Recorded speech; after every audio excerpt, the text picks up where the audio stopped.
Hey, and welcome back to the channel. Today, I wanted to hang out with you mamas and share my top 3 ways on how I am planning my homeschooling curriculum for 2021 and 2022. If you'd like to hear more, let's get started. Hey you, did you hit that play button for the very first time? Well, welcome to the channel. I'm Tasha. This is Tasha Pivots, where we talk about all things mamahood and homeschool and how I'm pivoting through this journey. And I am so glad that you chose to be here with me today.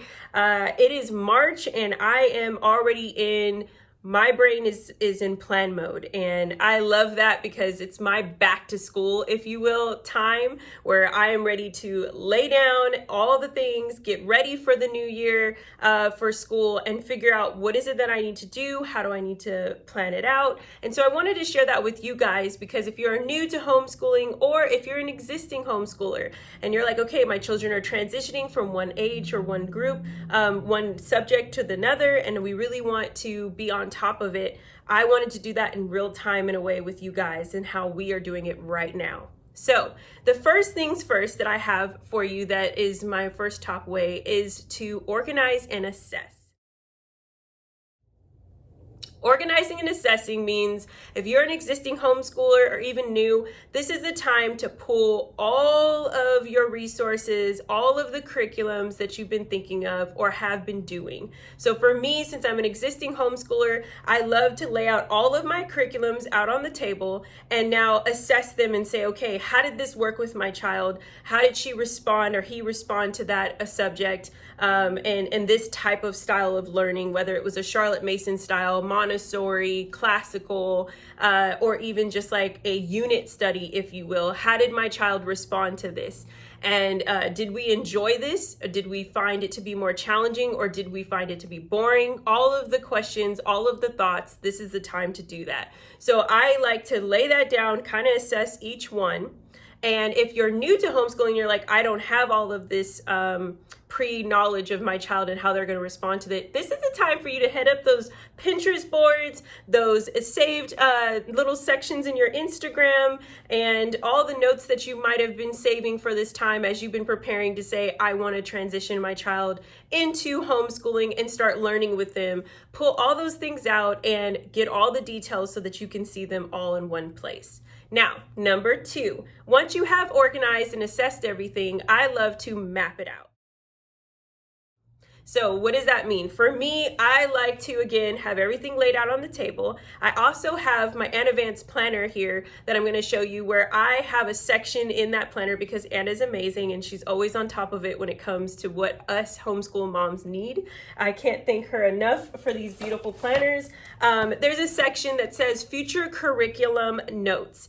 And so I love that because it allows you to list all of your course subjects. Now, if you don't have this planner, but you've got a notepad, it does the same. So I would say, go ahead, list out all of your course subjects. What are you needing to cover for your child? If that depends on where you live and what is required for your state for your child to do, or if you don't have those stipulations, but you want to make sure that they have some of their core subjects in there, you can now list all of those.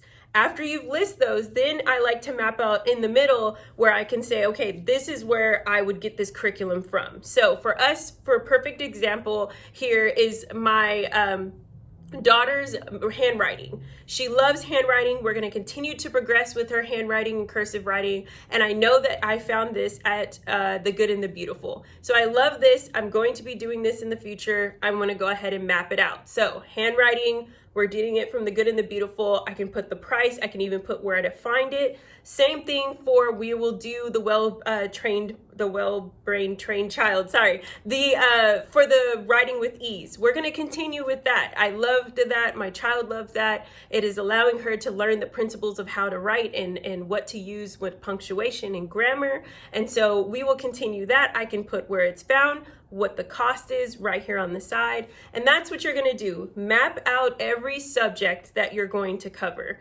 and then map out all the curriculums that you have found. Now, this is perfect because if you have, say you've figured out what your math is going to be, what your history is going to be, what your science is going to be, but then you haven't figured out literature or you haven't figured out what you want to do for Bible time if you have that in your family, or art, or any other subject that you're going to be wanting to cover, whether that's STEM, any type of computer lab time, then you can go ahead and now, once everything is mapped out, you can see where you need to find a focus and start researching.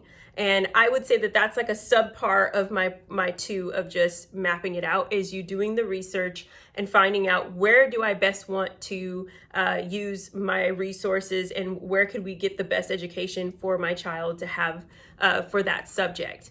Now, you've mapped out, you've organized, you've assessed, you've mapped out. And the third one, which is probably the most important and always the most, I guess, daunting for some, is the budget.